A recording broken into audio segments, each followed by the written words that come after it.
ਆਓ ਸੰਗਤ ਜੀ ਸੁਣਦੇ ਹਾਂ ਭਗਤ ਬਿਦਰ ਜੀ ਦੀ ਸਾਖੀ।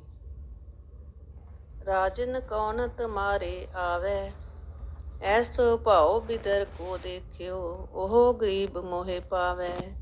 ਰਹਾਉ ਹਸਤੀ ਦੇਖ ਪਰਮ ਤੇ ਪੂਲਾ, ਸਿਰ ਭਗਵਾਨ ਨ ਜਾਣਿਆ। ਤੁਮਰੋ ਦੂਧ ਬਿਦਰ ਕੋ ਪਾਨੂ, ਅੰਮ੍ਰਿਤ ਕਰ ਮੈਂ ਮਾਨਿਆ। ਖੀਰ ਸਮਾਨ ਸਾਗ ਮੈਂ ਪਾਇਆ, ਗੁਣ ਗਾਵਤ ਰਹਿਨ ਬਿਹਾਨੀ। ਕਬੀਰ ਕੋ ਠਾਕਰ ਨੰਦ ਬਿਨੋਦੀ, ਜਾਤ ਨ ਕਾਹੂ ਕੀ ਮਾਨੀ। ਇਸ ਉਪਰੋਕਤ ਸ਼ਬਦ ਵਿੱਚ ਭਗਤ ਕਬੀਰ ਜੀ ਨੇ ਸ੍ਰੀ ਕ੍ਰਿਸ਼ਨ ਜੀ ਨਾਲ ਬਿਦਰ ਦੇ ਪਿਆਰ ਨੂੰ ਵਰਣਨ ਕੀਤਾ ਹੈ। ਪੂਰੀ ਕਥਾ ਇੱਕ ਮਨ ਹੋ ਕੇ ਸੁਣੋ ਜੀ। ਰਾਣੀ ਸਤਿਆਵੰਤੀ ਦੇ 2 ਪੁੱਤਰ ਸਨ, ਚਿਤਰਾਗਤ ਤੇ ਬਚਿੱਤਰ ਬੀਰਜ। ਚਿਤਰਾਗਤ ਤੇ ਬਚਿੱਤਰ ਬੀਰਜ ਦੋਵੇਂ ਹੀ ਮਰ ਗਏ ਅਤੇ ਇਹਨਾਂ ਦੇ ਔਲਾਦ ਕੋਈ ਨਹੀਂ ਸੀ। ਸਤਿਆਵੰਤੀ ਬਹੁਤ ਉਦਾਸ ਤੇ ਹੈਰਾਨ ਸੀ। ਉਸ ਦੀਆਂ ਦੋਵੇਂ ਨੂੰਹਾਂ ਅੰਬਾ ਤੇ ਅੰਬਕਾ ਰੰਡੀਆਂ ਹੋ ਗਈਆਂ, ਪਰ ਉਹਨਾਂ ਦਾ ਰੂਪ ਤੇ ਜੋਬਨ ਝੱਲਿਆ ਨਹੀਂ ਸੀ ਜਾਂਦਾ। ਸਤਿਆਵੰਤੀ ਦਾ ਇੱਕ ਤੀਸਰਾ ਪੁੱਤਰ ਸੀ ਬਿਆਸ। ਉਹ ਦੋਨਾਂ ਪੁੱਤਰਾਂ ਨਾਲੋਂ ਵੱਡਾ ਸੀ। ਸ਼ਕਲ ਸੂਰਤ ਵੱਲੋਂ ਕੋਈ ਬਹੁਤਾ ਸੋਹਣਾ ਨਹੀਂ ਸੀ। ਉਹਨੇ ਬਿਆਸ ਨੂੰ ਆਖਿਆ ਕਿ ਉਹ ਅੰਬ ਤੇ ਅੰਬਕਾ ਤੋਂ ਪੁੱਤਰ ਪੈਦਾ ਕਰੇ। ਉਸਨੇ ਇਸੇ ਤਰ੍ਹਾਂ ਕੀਤਾ। ਅੰਬ ਤੋਂ ਧ੍ਰਿਤਰਾਸ਼ਟਰ ਅਤੇ ਅੰਬਕਾ ਤੋਂ ਪਾਂਡੂ 2 ਪੁੱਤਰ ਪੈਦਾ ਹੋਏ। ਅੰਬਕਾ ਬਿਆਸ ਰਿਸ਼ੀ ਤੋਂ ਬਿਆਸ ਰਿਸ਼ੀ ਦੀ ਸੂਰਤ ਤੋਂ ਘਿਰਣਾ ਕਰਦੀ ਸੀ। ਜਦ ਅੰਬਕਾ ਨੂੰ ਹੋਰ ਪੁੱਤਰ ਪੈਦਾ ਕਰਨ ਵਾਸਤੇ ਉਸਦੀ ਸੱਸ ਨੇ ਆਖਿਆ, ਅੰਬਕਾ ਨੇ ਚਲਾਕੀ ਖੇਡੀ। ਆਪ ਤਾਂ ਬਿਆਸ ਦੇ ਕੋਲ ਨਹੀਂ ਗਈ, ਸਗੋਂ ਇੱਕ ਦਾਸੀ ਨੂੰ ਭੇਜ ਦਿੱਤਾ। ਉਸ ਦਾਸੀ ਦੇ ਪੇਟੋਂ ਜੋ ਬੱਚਾ ਹੋਇਆ ਉਸਨੂੰ ਬਿਦਰ ਆਖਦੇ ਨੇ। ਇਹ ਦਾਸੀ ਪੁੱਤਰ ਨਾਮ ਨਾਲ ਵੀ ਪ੍ਰਸਿੱਧ ਹੈ। ਜੋ ਧ੍ਰਿਤਰਾਸ਼ਟਰ, ਪਾਂਡੂ ਤੇ ਬਿਦਰ ਤਿੰਨੇ ਭਾਈ ਸਨ। ਪਾਂਡੂ ਨੂੰ ਰਾਜ ਮਿਲਿਆ। ਇਹ ਤੀਰਥਾਂ ਦੀ ਯਾਤਰਾ ਕਰਨ ਗਿਆ, ਮਰ ਗਿਆ। ਇਸ ਦੇ ਪਿੱਛੋਂ ਰਾਜ ਬਿਦਰ ਨੂੰ ਮਿਲਣਾ ਸੀ, ਪਰ ਦਾਸੀ ਪੁੱਤਰ ਹੋਣ ਕਰਕੇ ਨਾ ਮਿਲਿਆ ਤੇ ਧ੍ਰਿਤਰਾਸ਼ਟਰ ਰਾਜ ਤਖਤ ਉੱਤੇ ਬੈਠਾ। ਪਾਂਡੂ ਦੇ 5 ਪੁੱਤਰ ਯੁਧਿਸ਼ਟਰ, ਅਰਜਨ, ਭੀਮ, ਨਕੂਲ, ਸਹਿਦੇਵ ਅਜੇ ਬਾਲਕ ਸਨ। ਧ੍ਰਿਤਰਾਸ਼ਟਰ ਦਾ ਪੁੱਤਰ ਦੁਰਯੋਧਨ ਸੀ, ਜੋ ਬੜਾ ਚਲਾਕ ਤੇ ਈਰਖਾ ਕਰਨ ਵਾਲਾ ਸੀ। ਬਿਦਰ ਨੂੰ ਰਾਜ ਮਿਲਣ ਦੀ ਝਾਕ ਨਹੀਂ ਸੀ। ਇਹ ਦਾਸੀ ਪੁੱਤਰ ਸੀ, ਪਰ ਇਹ ਧਰਮਾਤਮਾ ਬਹੁਤ ਵੱਡਾ ਸੀ। ਹਰੀ ਭਗਤ ਸੀ। ਇਸ ਦੀ ਪਤਨੀ ਪਰਮਾਤਮਾ ਦੀ ਪਿਆਰੀ ਸੀ। ਉਹ ਸ੍ਰੀ ਕ੍ਰਿਸ਼ਨ ਜੀ ਨੂੰ ਉਸ ਸਮੇਂ ਦਾ ਅਵਤਾਰ ਮੰਨਦੀ ਸੀ ਤੇ ਭਗਵਾਨ ਸਮਝਦੀ ਸੀ। ਜਿਸ ਕਥਾ ਦਾ ਸੰਬੰਧ ਗੁਰਮਤਿ ਨਾਲ ਹੈ ਉਹ ਇਹ ਹੈ ਕਿ ਬਿਦਰ ਜੀ ਰਾਜ ਮਹਿਲਾਂ ਤੋਂ ਦੂਰ ਕੱਖਾਂ ਦੇ ਮਕਾਨ ਵਿੱਚ ਰਹਿੰਦੇ ਸਨ। ਬਿਦਰ ਰਾਜ ਵੱਲੋਂ ਕੋਈ ਖਰਚ ਨਹੀਂ ਸੀ ਲੈਂਦੇ, ਕਿਉਂਕਿ ਰਾਜ ਦੀ ਕਮਾਈ ਨੂੰ ਉਹ ਪਾਪ ਦੀ ਕਮਾਈ ਸਮਝਦੇ ਸਨ। ਰਾਜ ਦਰਬਾਰ ਜਾਂਦੇ, ਆਪਣੇ ਛੋਟੇ ਭਰਾ ਨੂੰ ਕਈਆਂ ਰਾਜਸੀ ਕੰਮਾਂ ਵਿੱਚ ਸਲਾਹ ਵੀ ਦਿੰਦੇ, ਪਰ ਖਰਚ ਨਾ ਲੈਂਦੇ। 10 ਨਹੁੰਆਂ ਦੀ ਕਿਰਤ ਕਰਕੇ ਖਾਂਦੇ, ਇਸ ਕਰਕੇ ਗਰੀਬ ਸਨ। ਮਾਮੂਲੀ ਖੁਰਾਕ ਖਾਣੀ ਤੇ ਧਰਤੀ ਤੇ ਬਿਸਤਰਾ ਵਿਛਾ ਕੇ ਸੌਂ ਜਾਣਾ। ਇਸ ਗਰੀਬ ਜੋੜੇ ਨਾਲ ਸ੍ਰੀ ਕ੍ਰਿਸ਼ਨ ਜੀ ਬਹੁਤ ਪਿਆਰ ਕਰਦੇ ਸਨ। ਸ੍ਰੀ ਕ੍ਰਿਸ਼ਨ ਜੀ ਪਾਂਡਵਾਂ ਵੱਲੋਂ ਵਕੀਲ ਬਣ ਕੇ ਸਮਝੌਤਾ ਕਰਾਉਣ ਵਾਸਤੇ ਕੌਰਵਾਂ ਦੇ ਮੁਖੀ ਦੁਰਯੋਧਨ ਕੋਲ ਆਏ। ਸਾਰਾ ਦਿਨ ਗੱਲਾਂ ਬਾਤਾਂ ਹੁੰਦੀਆਂ ਰਹੀਆਂ, ਪਰ ਗੱਲ ਕੋਈ ਸਿਰੇ ਨਾ ਚੜ੍ਹੀ। ਪਾਣੀ ਹੀ ਰਿੜਕਦੇ ਰਹੇ। ਅਗਲੇ ਦਿਨ ਤੇ ਫਿਰ ਵਿਚਾਰ ਸੁੱਟ ਦਿੱਤੀ। ਸ੍ਰੀ ਕ੍ਰਿਸ਼ਨ ਜੀ ਅੱਗੇ ਪ੍ਰਾਰਥਨਾ ਕੀਤੀ ਗਈ ਕਿ ਰਾਤ ਉਹ ਹਸਤਿਨਾਪੁਰ ਹੀ ਰਹਿਣ।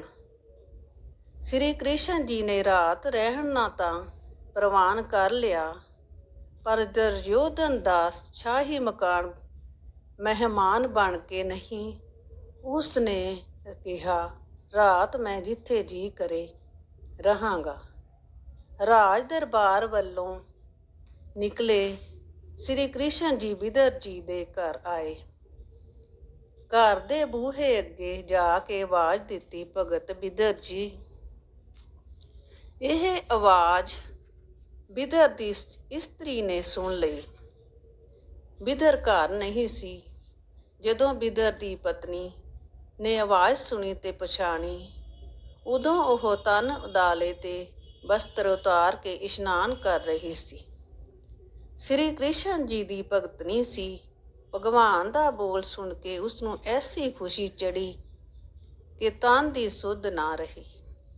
ਉਹ ਤਨ ਉਦਾਲੇ ਬਸਤਰ ਓੜੇ ਬਿਨਾਂ ਹੀ ਅਲਫ ਨੰਗੀ ਸ੍ਰੀ ਕ੍ਰਿਸ਼ਨ ਜੀ ਦੇ ਚਰਨਾਂ ਉੱਤੇ ਜਾ ਡਿੱਗੀ। ਅੰਤਰਜਾਮੀ ਸ੍ਰੀ ਕ੍ਰਿਸ਼ਨ ਜੀ ਨੇ ਜਦੋਂ ਦੇਖਿਆ ਕਿ ਉਹਦੇ ਉਦਾਲੇ ਬਸਤਰ ਨਹੀਂ, ਇਸ ਨੂੰ ਇਸ ਚੀਜ਼ ਦਾ ਅਨੁਭਵ ਨਹੀਂ, ਤਾਂ ਆਪਣਾ ਪਰਨਾ ਲਾਹ ਕੇ ਉਸ ਉੱਤੇ ਸੁੱਟ ਦਿੱਤਾ ਤੇ ਕਿਹਾ, ਧਰਮ ਮਾਤਾ ਬਸਤਰ ਓੜ ਲੈ। ਇੰਨਾ ਕਹਿਣ ਤੇ ਉਸ ਨੂੰ ਗਿਆਨ ਹੋਇਆ ਤੇ ਉਸ ਨੇ ਉਸ ਪਰਨੇ ਨੂੰ ਉਦਾਲੇ ਵੱਲ ਲਿਆ। ਬਿਦਰ ਜੀ ਬਾਹਰੋਂ ਆ ਗਏ। ਸ੍ਰੀ ਕ੍ਰਿਸ਼ਨ ਜੀ ਨੂੰ ਮਿਲ ਕੇ ਪ੍ਰਸੰਨ ਹੋਏ।